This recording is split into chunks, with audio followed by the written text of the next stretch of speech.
Alright, katapusang hunat sa aking pag-fertilize ng ating mga tanim.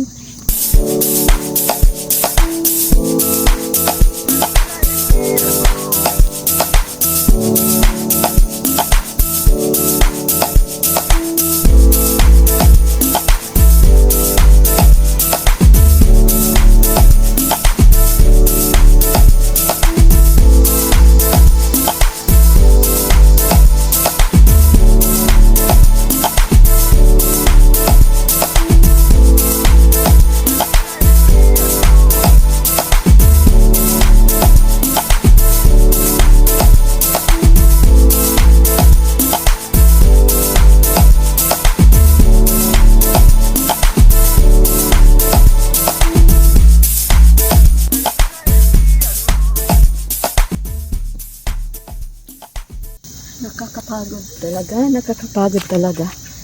Oh. At nabasa na ako. Teka lang. Finally, ha ha ha ha. Makakain na rin kita. Ha ha ha ha. Alright. Yan. Tapos, return to sender ka.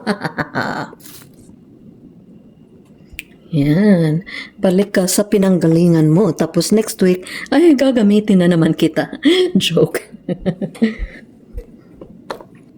Siyempre, tapos ko na siyang hinugasan.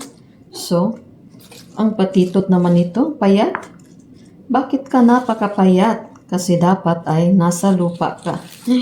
Sa lupa ka sana pupulutin. Kaya lang, wala pa tayong vegetable garden.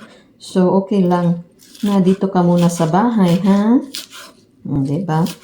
Napakapayatot niya talaga, guys. So, ito na yung mga ingredients sa ating second recipe na prepare natin for Cory tonight.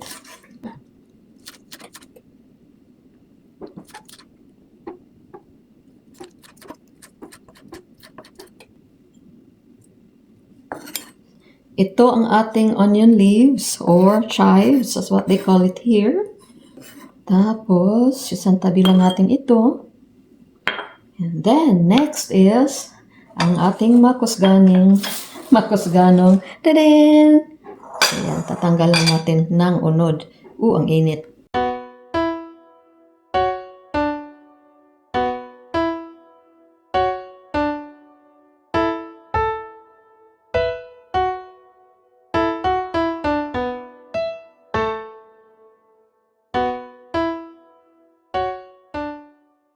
Alright, lagyan natin ng kaunting heavy cream at nalagyan na natin siya ng half na butter.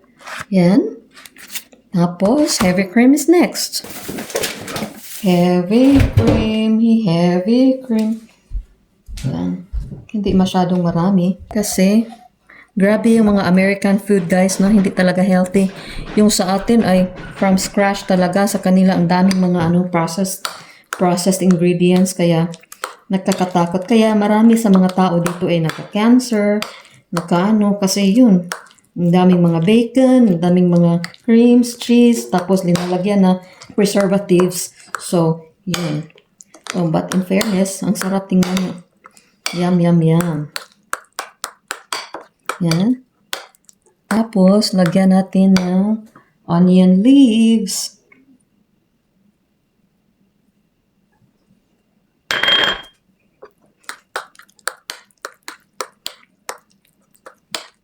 Tapos, dito na lalabas si sour cream. My golly. Diba naman ito? Sour cream. Isang tablespoon lang ng sour cream. Yan. Tapos, kailangan natin ng salt to taste.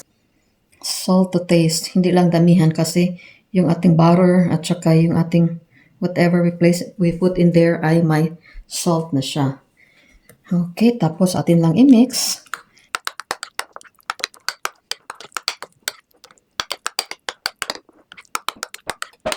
Alright, pagkatapos ay ating i-deep fry yung ating potato skin. So, yan lang. Tingnan nyo. Malapit nang maubos. So, yan.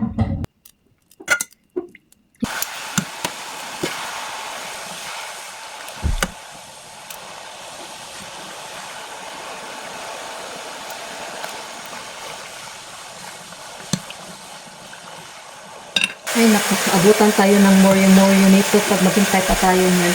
So, i-mix ko na lang itong ating potato skin. Yan, deep fry natin siya. Katabi ang kanyang silingan, kapitbahay. Sakit na ng likod ko kasi ilang oras na akong nakatindig. But, yeah, ito yung idea dito, deep fry. Pero, kaldero yung ginagamit natin dahil sayang yung ating oil.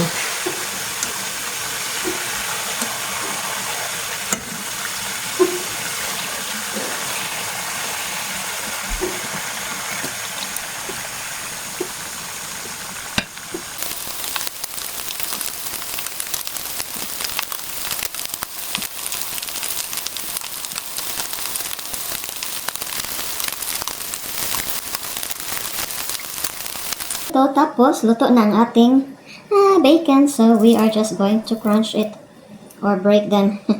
Tapos, i-distribute natin yung kanyang laman dyan sa ating preparation kanina. Yan. Okay, syempre, naghugas din tayo.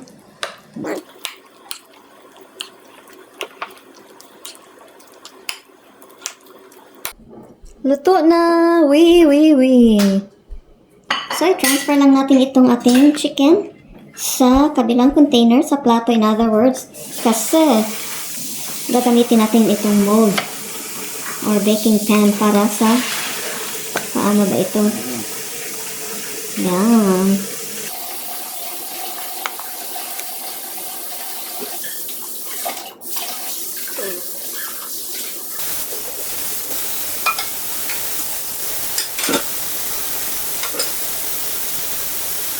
Ay, naku, sira itong ating baroto.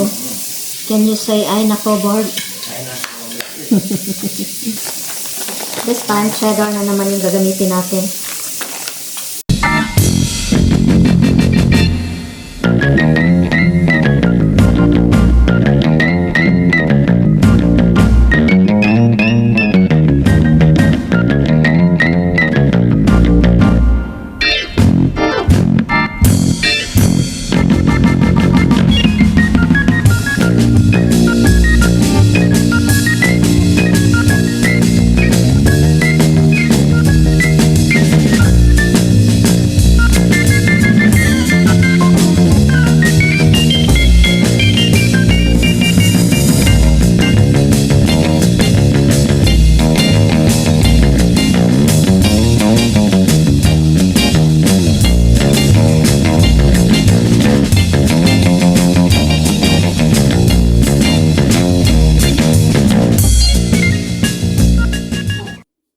Guys, continue ko sa inyo yung nangyari sa kay Mori na nakalabas. Siguro sa iba nagtataka sila, anong problema? So what kung nakalabas?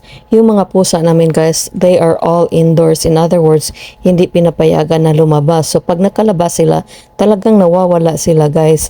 Just like what happened to our dear bird. So whole day na talaga na hindi mapakali yung asawa ko. Kasi alam nyo naman, mahal na mahal niya yung mga pusa namin. Oh my gosh, that day na nawala yung mga pusa. 2 hours talaga niya akong sinisermonan na sabi ko na sa'yo, huwag mong i-open yung door. Sabi ko, hindi ko naman sinasadya. So for 2 hours, pinagpayagan ko lang talaga siya na mag-sermon until ma-exhausted yung anxiety niya ba. Sinabi niya sa akin nung maliit pa daw siya, pag may storm, may kumakalog or may lightning, nag-iingay talaga siya, umiiyak siya sa room niya. So out of the blue ay lalabas yung mama niya galing sa room nila, tapos pupuntahan siya, tapos yung it's okay lang yan kasi yung mga thunder ay nagtatakbuhan yung mga angels sa langit, tapos kinocomfort siya ng mama niya, tapos sabi niya sa akin nung asawa ko na, I wish ganito din ang pag-comfort ng God sa akin na pag natatakot ako kasi around that time takot na siya talaga na nawala yung pusa namin. Sabi niya na pag natatakot ako, I wish that i-comfort din ako ng ating Father God just like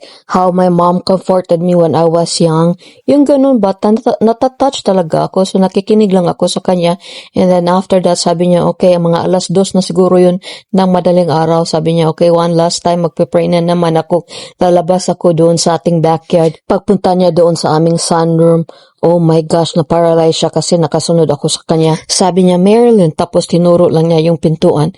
Guys, sa pintuan nandoon si Maury. Gustong pumasok sa bahay. Oh my goodness. Parang natulala yung asawa ko tapos pinupoint lang niya yung kamay niya doon sa door. Pagtingin ko sa door, nandoon si Maury. After 12 long hours na nawala, bumalik yung pusa namin, guys. Bumalik. Oh my goodness, parang, So yun, bumalik yung pusa namin and the Lord indeed answered our prayers. Oh my gosh. Di ba pagtakot yung pusa ay tumatakbo, umaalis. Tapos she could have like gone far away already after 12 hours. I'm gonna let him out really quick. No, don't. Just really quick, Barb, for fresh air. Okay, enjoy. Because you're not gonna. Just looking beautiful. Later, he can come out later when I'm. Look out for her. Let him enjoy the breeze. He needs to come in because of the bugs.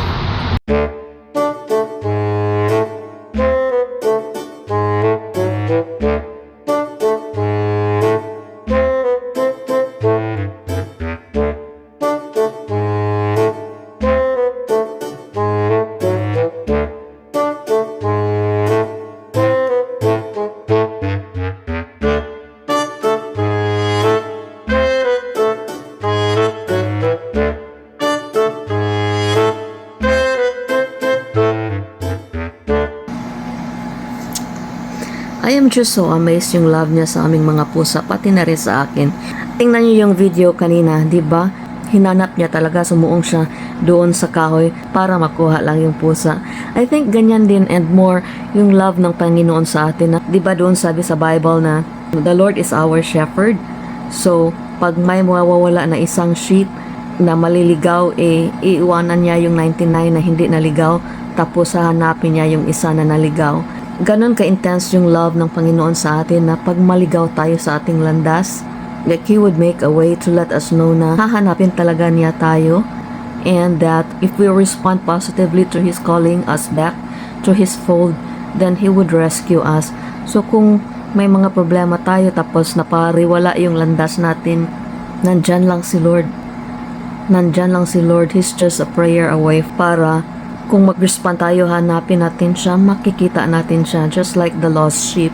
Sabi doon, the Lord is my shepherd, I shall not want. He makes me lie down in green pastures. So yun, ma-equate ko yung love ng asawa ko sa love ng Panginoon. Di ba ang laki ng blessing talaga na gagawin niya lahat para lang ma-protected yung pusa? Ganon din ang love ng Panginoon sa atin. So, it's really a big blessing to be married to this very affectionate, loving, and caring husband. So, thank you, Lord, for him.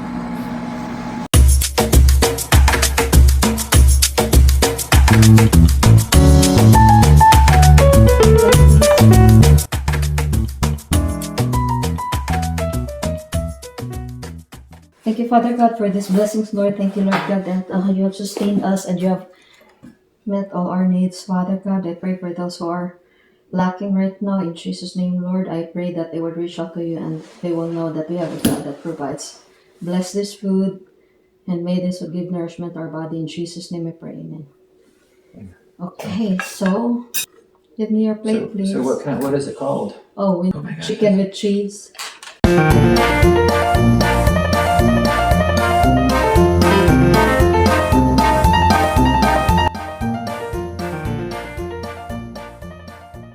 Do you like the potato skin? Just for... Okay. Alright, moment of truth, moment of truth. So what's in it? Cottage cheese, you said, or what? What else is in here? There's Different kinds of cheese. remove the peppercorn. Mm-hmm.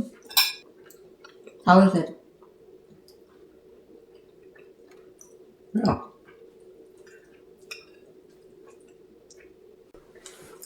What's the rating? 1 to 10? 8.2, I think. Huh? About this one? In the first version of it, like a 7.1 because it's a little bit salty and peppercorn. Yeah, it's very salty. Yay, 8.2! Whoop, whoop, whoop.